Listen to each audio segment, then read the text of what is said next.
1968 में सियाचिन में हुए एक हृदय विदारक हादसे की गूंज 56 साल बाद फिर से सुनाई दी, जब सहारनपुर के ननौता गांव के वीर सैनिक मलखान सिंह का शव आखिरकार अपने गांव वापस पहुंचा। मलखान सिंह भारतीय वायुसेना के साहसी सैनिक थे, जिनका प्लेन 1968 में सियाचिन ग्लेशियर के पास दुर्घटनाग्रस्त हो गया था।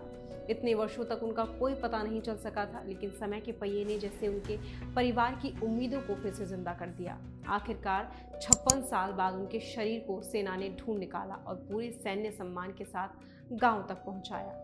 जैसे ही गांव में खबर पहुंची कि मलखान सिंह का शव आ रहा है, पूरा गांव उमड़ पड़ा। हाईवे पर लोग कतार में खड़े थे, बुजुर्गों से लेकर बच्चों तक हर कोई अपने घर से बाहर निकल आया।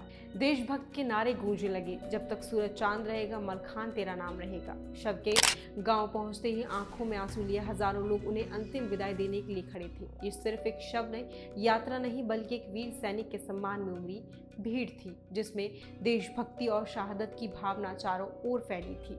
मलखान सिंह का अंतिम संस्कार उनके पैतृक गांव फतेहपुर में हुआ। अंतिम संस्कार से पहले सेना ने उन्हें गार्ड ऑफ ऑनर देकर श्रद्धांजलि अर्पित की। ग्रामीणों ने शहीद का दर्जा दिए जाने की मांग की और आखिरकार सेना ने इस पर सहमति जताई। मलखान के छोटे भाई, जिनकी उम्र 65 वर्ष है, उन्होंने भावुक होकर बताया कि मलखान की पत्नी और नवजात बेटा उनके लौटने का इंतजार करते करते इस दुनिया से चले गए। उनकी पत्नी 32 साल तक आस लगाए बैठी थी कि शायद उनके पति लौट आए, लेकिन 2000 के आसपास उनकी भी मृत्यु हो गई। भाई को ढूंढने के लिए परिवार ने हर मुमकिन कोशिश की। सालों की खोज के बाद सभी ने हार मान ली और इस बात से समझौता कर लिया कि वह लौट कर नहीं आएंगे।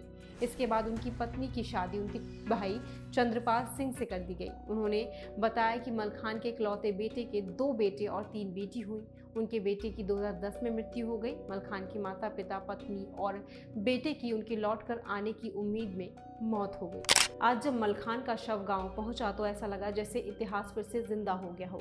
गांव की सड़कों पर देशभक्त के गीतों के साथ लोगों ने इस वीर सैनिक को सम्मानित किया। मलखान सिंह का परिवार, जिसने इतने साल उनके लौटने की उम्मीद सजोई थी, आज उनके अंतिम संस्कार में शामिल होकर उनकी शहादत पर गर्व महसूस कर रहा था।